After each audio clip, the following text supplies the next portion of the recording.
The fisherman's wife and the merchant's wife. Once upon a time, long ago, there lived a very poor couple. The husband was a hard-working fisherman. Each evening he would set in the river his traps made of bamboo and reeds, and then, the next morning, he would collect the fish caught in them. His wife was a very pretty woman but careless and untidy. Their small hut on the river bank was never clean, and as she was too lazy to mend their clothes, both of them walked around in tatters.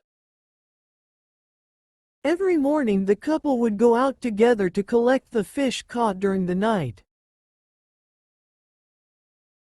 The husband would put them in a big basket his wife carried on her back while he gathered in the traps.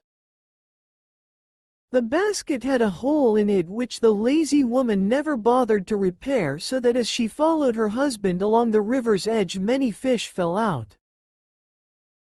This meant that although the couple always had enough fish to eat, they never had more than a few to sell at the market, and so could not earn much money to buy vegetables, rice, and clothes.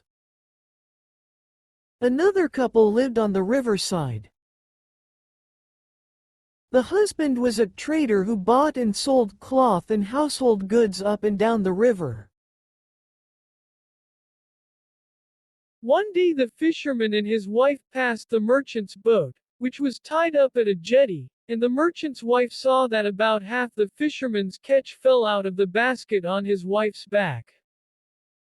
She felt sorry for the poor fisherman who worked so hard and whose fish were lost because of his wife's carelessness. With only a little effort both of them could be much better off, she thought, so she said to the woman, "Why don't you take some reeds and grass and mend the basket? It wouldn't take you long."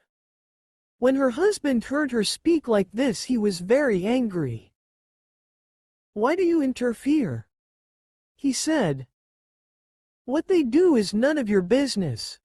Then he saw that although the fisherman's wife was very untidy, she was very, very pretty. "If you care so much for that poor man," he told his wife, "you can go and live with him, and I'll take his wife to live with me." And the more he looked at the fisherman's wife, the prettier she seemed. "Shall we exchange wives, fisherman?" he asked. The poor fisherman didn't know what to say. "It doesn't seem right. I have so little. How could I keep a woman who is used to having everything she wants?"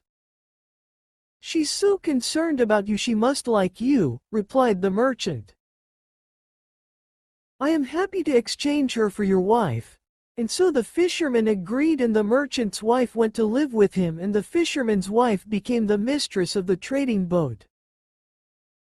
Straight away the merchant's wife mended the fish basket, and the next day, for the first time in his life, the fisherman had a big surplus of fish to sell at the market. Every day from then on the couple had plenty of fish to sell, and soon they were able to leave the hut by the river and live in a good house. The woman looked to the future too. She didn't want her husband to remain a fisherman all his life. She hoped he would find an easier job that brought in more money. Because his previous wife hadn't fed him well, he wasn't very fit, so she prepared good food for him and encouraged him to do exercises every morning and go for a run before breakfast to build up his body. At the same time, she showed him how to be thrifty. "When you run, don't waste your time," she told him. "If you see in small pieces of wood lying around, pick them up and bring them back to me so that we don't have to buy wood to cook with." Soon the fisherman became strong and could run far into the forest each morning. One day he brought back a piece of sandalwood among the other sticks. Because she had lived so long with the merchant, the woman knew this perfumed wood was very valuable and much in demand for making ornaments, fans, and boxes. She sent her husband back into the forest to look for sandalwood trees, and very soon they stopped earning their living from fishing. Instead, the husband cut down sandalwood that his wife sold to merchants. She was so careful in the house and managed the selling so pleasantly and cleverly that the business expanded and they could hire people to work for them. They became very rich.